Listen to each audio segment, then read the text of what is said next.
So எல்லாத்துக்கும் வணக்கம். So நம்ம இன்றைக்கி பார்க்க போகிற டாபிக் பார்த்திங்கன்னா ஆர்டிஃபிஷியல்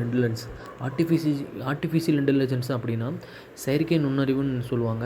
இந்த செயற்கை நுண்ணறிவு எதுக்கு அப்படின்னா மனிதர்கள் போன்றே சிந்திக்கவும் செயல்படவும் வைக்கின்ற ஒரு தொழில்நுட்பமாகும்.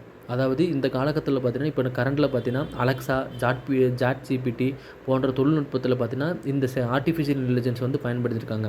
இந்த ஆர்டிஃபிஷியல் இன்டெலிஜென்ஸ்னால் நிறையா நன்மைகள் இருக்குது, தீமைகள் இருக்குது. நிறைய நன்மைகள் பார்த்தீங்கன்னா 24/7 அதில் வந்து எவ்வளோ இன்ஃபர்மேஷன்னாலும் நம்ம வந்து கேதர் பண்ண முடியும் ஆர்டிஃபிஷியல் இன்டெலிஜென்ஸ் மூலிமா.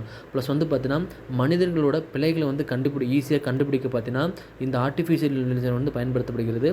ப்ளஸ் பார்த்தீங்கன்னா அதாவது இந்த மனிதர்களோட உயிர்களை வந்து பாதுகாக்கும் விதமாக வந்து இந்த மிலிட்ரியில் பார்த்திங்கன்னா வச்சுக்கோங்களேன், இந்த ஆர்டிஃபிஷியல் இன்டெலிஜென்ஸ் மூலிமா பாம் வந்து பார்த்திங்கன்னா ஈஸியாக செயலிழக்க வைக்கவும் சரிங்களா, நிறையா இன்ஃபர்மேஷன் வந்து இது மூலியம் வந்து ஆர்டிஃபிஷியல் இன்டெலிஜென்ஸ் மூலமாக கேதர் பண்ண முடியும் சரிங்களா. இதோட நன்மைகள் பார்த்தோம். இப்போ தீமைகள் என்னென்ன இருக்கும் பார்த்தீங்கன்னா, நிறைய பேர்த்துக்கு வேலை இல்லாமல் இழப்புகள் ஏற்படுது. ஏன்னா நிறைய இன்ஃபர்மேஷன் மூலிமா இது வந்து பார்த்திங்கன்னா ரோபோ வந்து இப்போ கரண்டில் வரப்போகுது. என்னென்னா நிறையா மனிதர்களுக்கு பதிலாக ரோபோ வந்து பார்த்திங்கன்னா ஒர்க் பண்ணுற மாதிரி கொண்டு வர போகிறாங்க. இதனால் பார்த்திங்கன்னா நிறையா மனிதர்களுக்கு வேலை வாய்ப்பு வந்து இழக்க நேரிடும்.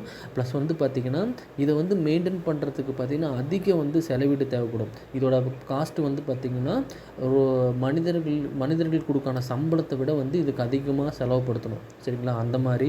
ப்ளஸ் வந்து பார்த்திங்கன்னா இந்த ஆர்டிஃபிஷியல் இன்டெலிஜென்ஸில் என்ன ஆகுதுன்னா மனிதர்களை வந்து பார்த்திங்கன்னா ஈஸியாக சோம்பேறியாக ஆக்கிடுது. ஏன்னா எல்லா இன்ஃபர்மேஷன் பார்த்திங்கன்னா சாட் ஜிபிடி மூலிமாவும் இந்த தொழில்நுட்பத்தின் மூலிமாவும் ஈஸியாக வந்து எல்லாத்தையும் தெரிஞ்சுக்க முடியுதுனால மனிதர்கள் வந்து ஈஸியாக வந்து சோம்பேறி ஆகிடுறாங்க சரிங்களா. இதெல்லாம் பார்த்திங்கன்னா ஆர்டிஃபிஷியல் இன்டெலிஜென்ஸோட தீமைகள் சரிங்களா. ஆர்டிஃபிஷியல் இன்டெலிஜென்ஸ் வந்து பார்த்திங்கன்னா நன்மைகள் வந்து நிறையா நடக்கக்கூடியது இருக்குது, தீமைகளும் நிறையா இருக்குது சரிங்களா. இந்த வீடியோ வந்து யார் ஸ்பான்சர் பண்ணுறாங்க பார்த்திங்கன்னா ஜென் ரிவ்யூஸ்னு சொல்லிட்டு ஒரு கம்பெனி தான் பண்ணுறாங்க. Genuine reviews